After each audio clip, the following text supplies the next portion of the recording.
Hi, folks. Adam Taggart, co-founder of peakprosperity.com here. I am joined tonight, as I have been for the past several weeks since the coronavirus infected the world markets, by the lead partners of New Harbor Financial, the financial advisor endorsed by my co-founder Chris Martinson and I here at peakprosperity.com. Specifically, we're being joined by John Lodra and Mike Preston. John, thanks for joining us tonight. Thanks for having me, Adam. Nice to be with you. All right, you too, and you too, Mike, as well. Thanks again for joining. Thanks, Adam. Good to be here. All right. Well, I appreciate you guys doing this week after week, as long as things remain volatile here.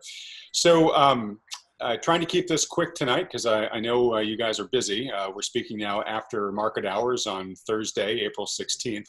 I've just got a couple quick questions for you. The first one is, since we last talked, another 5.2 million people have filed for unemployment. That brings the total to 22 million over the past 4 weeks.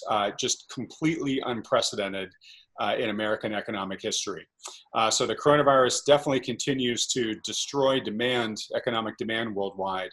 And we are already beginning to see that happen at an unprecedented scale here in the US, and that's resulting in all these layoffs. And I believe we are still very early on in the process here.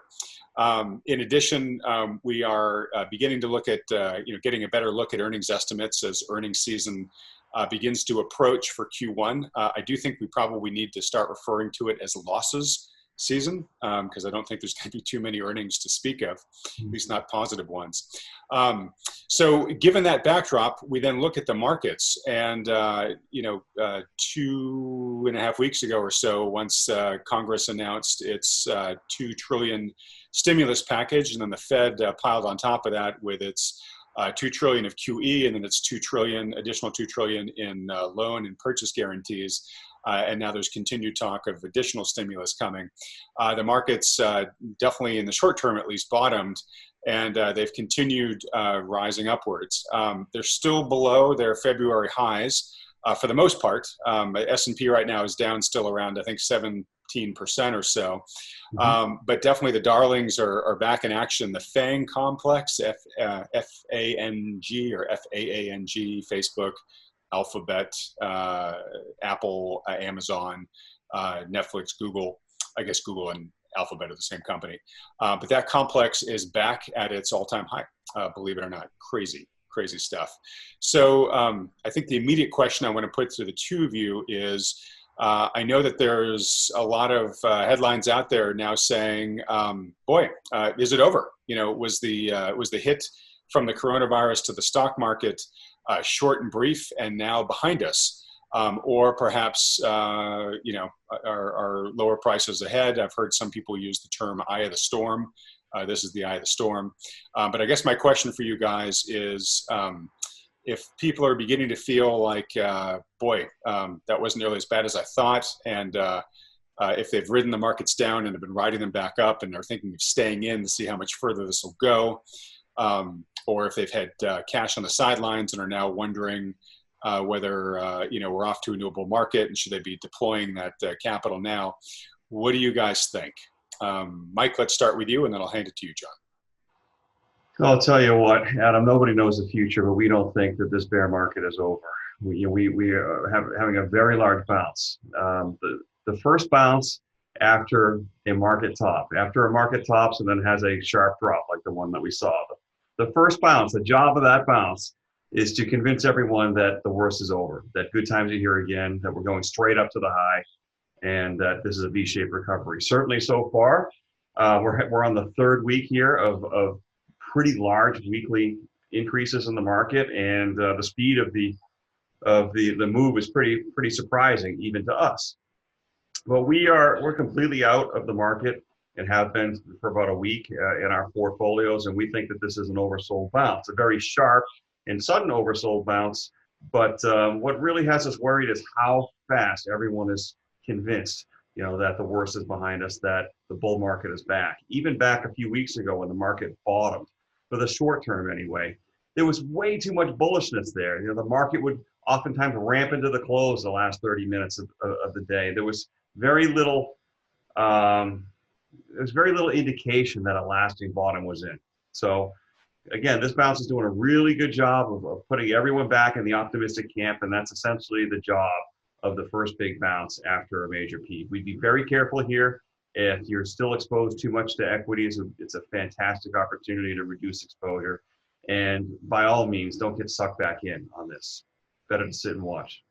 All right. John, what would you add to what Mike said? Yeah, I'd just like to make a couple of just really, exclamation point, comments about where we were and where we are. Prior to this whole thing unfolding with the coronavirus, markets were priced at literally the most highest valuations relative to underlying fundamentals in all of history. Data that's objective. It's not someone's opinion. You can go back and study it. Higher than right before the Great Depression, higher than the tech bubble peak, way higher than the 2007 peak before the housing market collapsed. That's fact, okay? So we're basically a breaths away from that right now. And it's pretty obvious that we've got some dramatic economic damage here that won't be a quick passing problem. This is a real problem that is affecting everything from Main Street to middle market companies, never mind the big, huge corporate America that is seeing a dramatic decline in their earnings. So I think this is a time where we got to be ultra candid. This is not a storm that has passed. Anybody that thinks that is frankly just I think just replaying the mantra of buy every dip and don't worry, markets always come back. It's not a time for that. It's a time to look seriously at the reality of the data and where we are, and to talk candidly about it. And that's what we're here to do. This bounce of the last several weeks, in no small part, was fueled by the fact that Washington, Congress, and especially the Federal Reserve came out with bazookas. In fact, the Federal Reserve is now buying junk bond ETFs. These are companies that are egregious offenders of fiscal mismanagement, and they're buying these bonds, which does nothing to save the employees or save the companies themselves.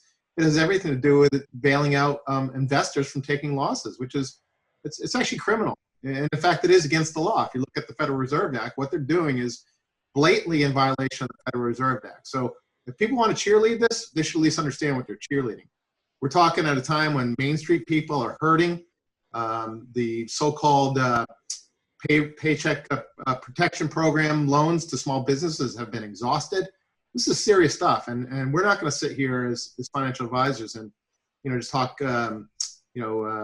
calmly about a market recovery when there's really crimes being done here, and we'll speak openly about that. Yeah, I appreciate you mentioning that, John. There's been trillions that's been already deployed to the large institutions, the large banks, large hedge funds like Citadel and whatnot. They've already received those trillions, and the 350 billion or whatnot that's part of the sort of rescue for small business and the PPP and whatnot. That's already out of money today. They've just announced. So if you didn't get your check already, for that program or some of the other small business loan programs, you're out of luck right now unless Congress passes another act to release more funds. Whereas the big guys have already been made whole, but the much smaller fish, if we get anything, the purse is already empty. All right, so not playing devil's advocate, but just to ask a question here. So, John, you put your finger on, sort of the core of what Chris and Matt Taibbi talked about in our recent interview with Matt. And we titled it a term that he's been saying a lot lately: the unfairness economy. Right. So, while these bad actors get bailed out and rescued and rewarded, everybody else is paying the price for it. We both alluded to the tens of millions of regular people that are losing their jobs in this, right? It's just one part of the price that's being paid. But what's to say, so I'm going to put up a chart here while we're talking about, but here's a projection of the Federal Reserve balance sheet, which pre-coronavirus was right around 4 trillion. It's now projected here to go above 10 trillion in the relatively near future. What's to say that as unfair as it is and as hollowed out as these companies might be, that the stock prices couldn't still just go to the moon with all that stimulus flashing around out there? Now, I've heard people say, look, we're about to find out, whether stimulus in a printing press can make up for a loss of revenue problem. And I think that can be hotly debated on both sides. But what do you guys say to this, that, hey, it doesn't really matter what we think is fair value, as long as that much money is going into the system, stock prices can go to infinity? Yeah, well, that's obviously been the this time is different mantra of the last decade, and it's only gone into hyperdrive right now. Let's touch upon the last point you just made. The Fed going and buying up bonds of junk rated companies doesn't create earnings. It doesn't keep them from not being able to pay their bills, or doesn't suddenly create customers that otherwise aren't there. And that's where we as taxpayers need to understand what's going on here, because essentially what that is doing is using public funds, our taxpayers' money, to basically bail out investors. It does nothing for the companies themselves. All it does is shelter the investors in the bonds and the stocks of these companies from taking losses. It does nothing for the financial condition of the companies or the employees that work there. That's a big misconception by, that suddenly buying assets in the secondary market is a rescue for the companies themselves. That is not the case. Now, so there is a seductive, kind of element to that story. Well, if the Fed keeps printing and buys up, the sky's the limit. Well, I guess there's some truth to that, but I want to call out a couple things here. Anybody that's got a financial advisor that's talking to them that this is just a free market at work and the sign that the market's looking beyond the little blip here, that is a delusion. If they want to instead say to you, hey, we think you should buy financial assets because the Fed is buying them, that's the conversation. But anybody that's telling you that this is a market that's fairly valued and it's fully priced in the economic situation here, that's just gobbledygook. I'm sorry, and you should press yourself, frankly, and your financial advisors if that's the storyline you're either telling yourself or being told. And then if the seductive theory of we can buy things and there will be no negative consequences, if that was such a believable story, well, why the heck wasn't it done 20 years ago, right? I mean, we believe the stories we tell ourselves. This is not a no consequence, policy action. You can't just levitate financial assets with some consequence. And maybe that consequence is social warfare like we've never seen before. I hate to get all political if we want to seductively believe in those theories. One of the things I took away from the Tybee interview was Chris was asking Matt similar questions, and Matt, as connected as he is into Wall Street, is similarly connected into Capitol Hill in DC. And he said, everybody sort of thinks that there's cadres of really brilliant people in Washington that kind of have a master plan that are, pulling all the strings in a very intentional and pre-thought out way. And he said, really, these are kind of like the guys you went to high school with. They're really not that special. They're really not that smart on average. And while there are some exceptionally smart people there, they're vastly outnumbered by these sort of average Joes. And most of the time, Matt said they're behind the curve. They're kind of overwhelmed by the decisions that are being forced on them.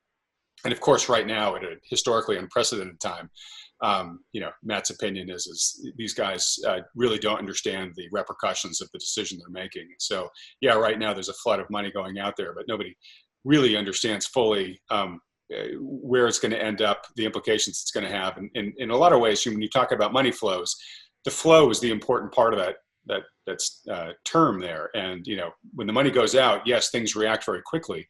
But if that money doesn't continue flowing, you don't prop up assets at the same price, right? I mean, the market eventually continues to trade, and without continued injections at that level, people begin realizing, to your point, John, that, the fundamentals of these businesses, right?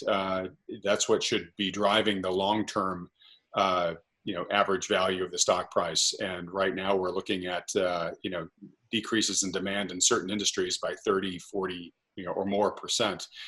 So unless the Fed is going to be buying those shares on an ongoing basis for the next bunch of years, eventually market forces will begin to bring those at least somewhat to a somewhat truer valuation baseline, which, I think you guys share my opinion is we can argue how much, but I think we can agree that it's lower from here. All right, switching gears. Mike, last time we talked, you guys had been over the previous couple of weeks taking some opportunistic and relatively minor long positions to drive a couple additional percentage points of performance for your general portfolio.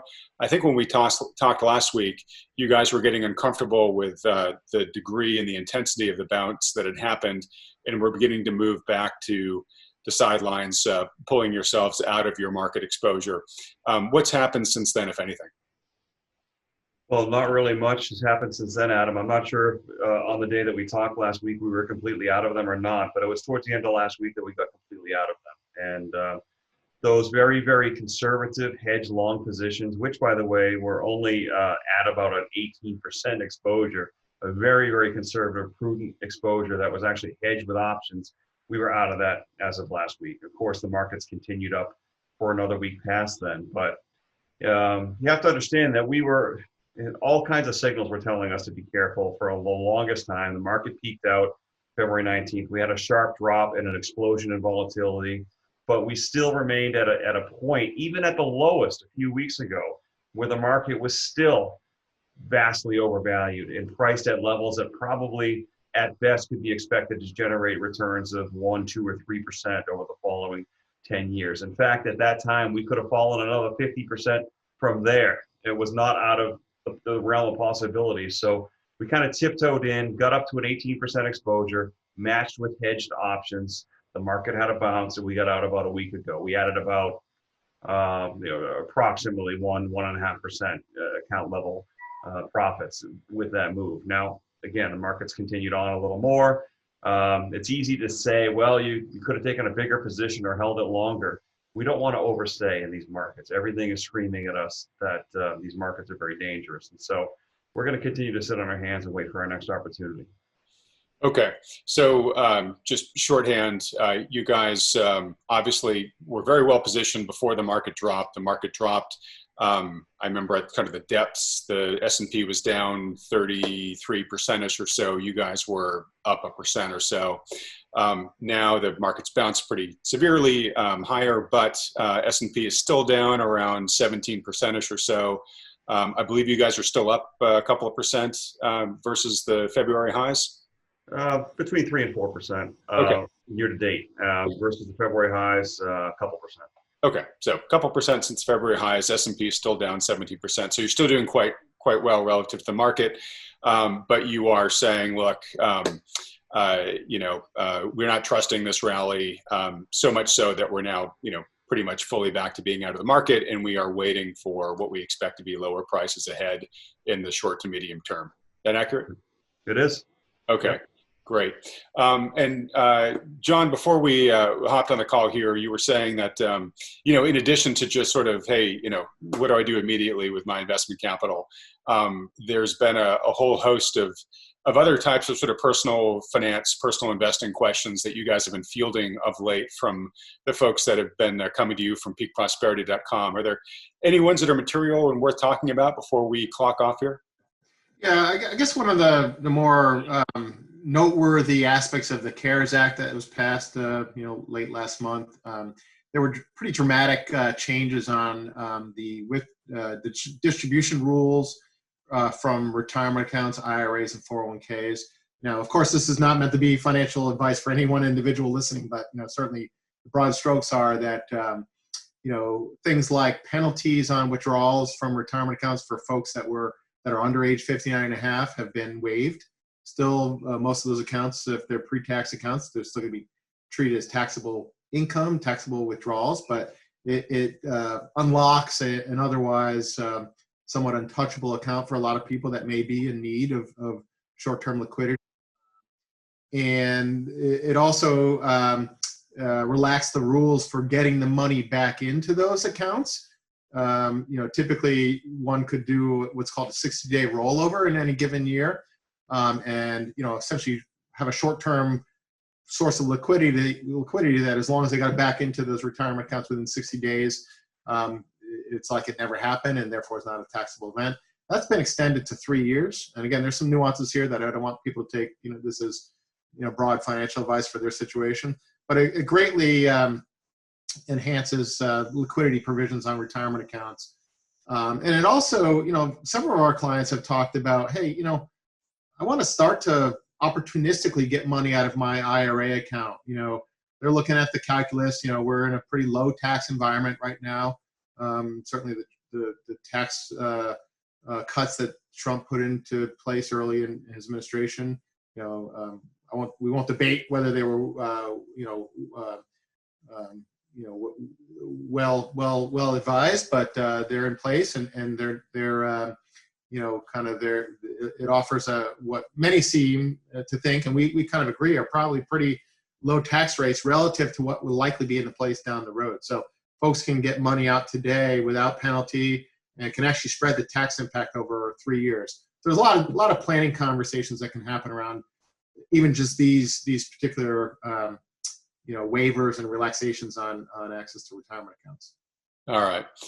Well, thanks for going through those. As we have done for every one of these videos before, as you guys are talking, we will overlay the contact information so that if folks want to chat with you, they know how to set up a consultation to be able to do so. Just a reminder, Peak Prosperity has formed this relationship with New Harbor. It's almost a decade old. We created it because we had so many of our users that were approaching Chris and I and asking for help in having their capital, their financial capital, managed in a way that takes the risks that we talk about here at Peak Prosperity into consideration. And Chris and I don't have the capacity to do that ourselves. So we looked for a financial advisor that we could partner with, and we ended up finding our way to the guys here at New Harbor. And they've been following Peak Prosperity since before it was called Peak Prosperity, back when Chris was publishing the initial crash course chapters one after the other back in 2008. So they're very steeped in what we do. I have been reminded by some of the long-term folks who have been watching that it's probably worth just letting newer viewers know that we do have a business relationship with New Harbor. That business relationship has to be in place for us to be able to send them people like yourself to have these conversations in an SEC compliant way. If you follow the instructions that are on the screen to talk to these guys, it brings you to a website that has all of the details of that relationship. The short answer is if you end up working with New Harbor, it's the cost of doing so is not affected at all by the relationship with Peak Prosperity. You're not paying any more by going through us. You're paying the same that if you just went through the front door and talked with these guys. And actually, you can't even, if you want to work with them, you can't even open an account with them before you sign some paperwork that say you've gone through all the information that discloses the business relationship. I just want to make sure that we're being super transparent about this. But with that being said, at the end of the day, we don't even, we're impartial whether you work with New Harbor or not, but what we want you to do is we want you to work with a financial advisor that takes all of the issues and risks and topics that we're talking about, both in this video and on the website in general, into account. And if you've got a good financial advisor who can do that with you, that you have a relationship with you and that you trust, fantastic. But a lot of people don't. And so if you don't, and you're having trouble finding one, again, we think very highly of the guys in New Harbor. They've helped a lot of people at Peak Prosperity, especially a lot of people this year who, initially got, might have come to us recently this year with our coronavirus coverage, hadn't been familiar with the warnings that we've been giving, and watched their portfolios go down 30% or more. We've had a lot of people who have been incredibly appreciative of being able to talk to an advisor as knowledgeable as these guys, but also who has a demonstrated record of risk management, risk mitigation. And I think more than anything that I or John or Mike here could tell you, the fact that when the markets crashed a month ago and the S&P was down 33% or whatever it was, and they were up 1%, it speaks more than anything else I could say in terms of how seriously these guys take not losing your hard-earned financial capital. So with that being said, guys, it is late your time on a Thursday. I know it's been a super busy week. The markets, I think, are going to keep us on our toes, but we do seem to be at an inflection point for the market here, where it's going to either have to break higher with real gusto, or it's going to have to roll over for all the reasons that we've been saying that we believe it will. But whatever it decides to do in the next week or two, we should really know the near-term momentum here. With that being said, folks, John, Mike, thanks for hopping on with us again this week. We'll do the same thing next week, as long as the markets continue to be doing their up and down gyrations here. And if anybody watching has any questions that you'd love us to zero in on in the next chat with New Harbor, just mention them in the comments section below here to this video. And with that, guys, I will see you next week. Thanks, Adam. Thanks for having us. Have a great weekend, and we'll talk to you next week. See you next week. Thanks, Adam. Take care, guys. Bye now.